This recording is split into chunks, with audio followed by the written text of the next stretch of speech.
My father has always introduced me with a qualifier. "This is my son," he'll say, and then, almost as an afterthought, "He's a bartender, not owns bars, not runs a company, not employs 73 people across 3 cities, just a bartender." I used to correct him in my 20s. Then I stopped. It was easier to let the sentence hang unfinished than to argue about it every holiday. My sister's wedding reception was held at a country club that required jackets and valet parking. I arrived straight from one of my own locations, not behind the bar, but after reviewing inventory and payroll.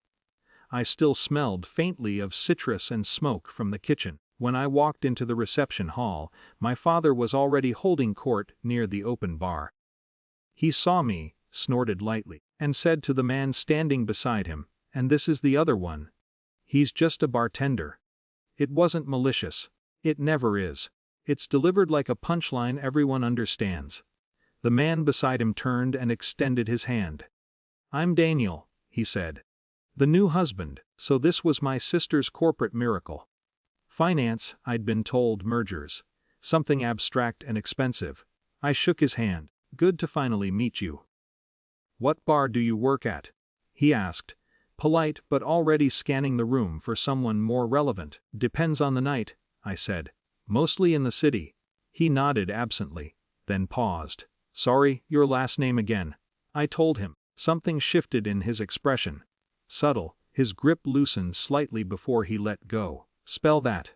I did. He pulled out his phone, stepping half a pace away, not rudely, just instinctively. His thumb moved quickly. Search results reflected faintly in his glasses. I've seen that look before. Recognition catching up. He glanced at me. Then back at the screen. Then at me again. "You're that." He stopped himself, lowered his voice. "You're the founder." My father laughed lightly. "Founder of what?" "Cocktails."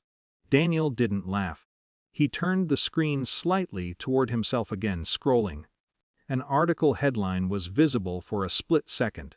Something about regional expansion and independent hospitality groups. "You own the Alder and Finch Group?" he asked quietly.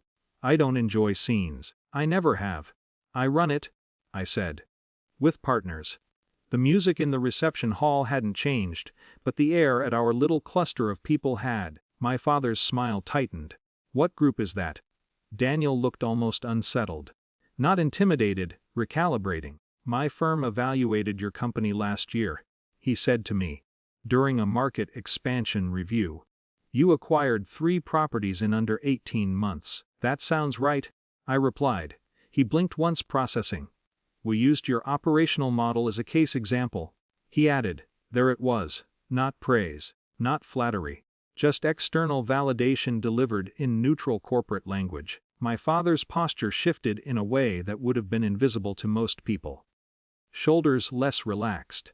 Chin slightly lifted, as if trying to catch up to a conversation already in progress.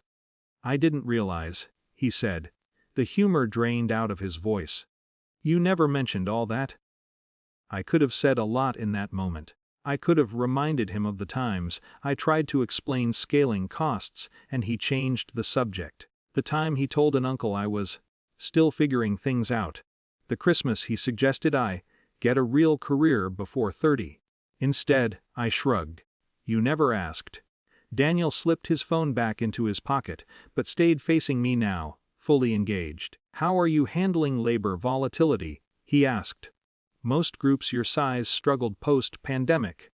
We talked for a few minutes, not about status, about margins, retention strategies, lease negotiations. The conversation felt normal to me.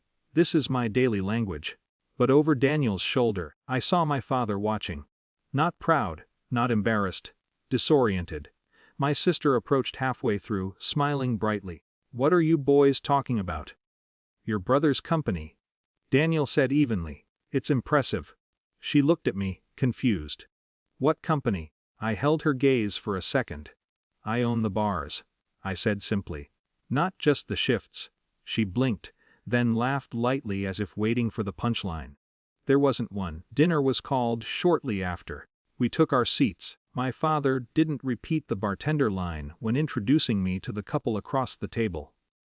He just said my name. During the speeches, Daniel referenced entrepreneurial courage in passing. He didn't name me directly, but his eyes flicked in my direction. I didn't feel triumphant. Mostly, I felt tired. After dessert, I stepped outside onto the terrace for air. The music thudded softly through the glass doors. My father joined me a minute later. "You could have said something," he muttered, not looking at me. "I've been saying it for years," I replied. "You just preferred the shorter version." He was quiet for a long time. "I didn't think tending bar was." He trailed off. "Serious," I offered. He nodded once. "It is," I said. "If you build it." We stood there in the cool night air, neither of us entirely comfortable. When I left the reception later, no one made a joke about my job. Daniel shook my hand again, firmer this time. "Respect," he said. I nodded. The silence that had fallen earlier in the evening wasn't explosive. It wasn't dramatic. It was recognition adjusting its lens. I'll probably always make cocktails. I like it. I like the craft, the rhythm, the way a room changes when a drink is right. But the next time my father introduces me, I suspect he'll hesitate before adding, "just." And that's enough.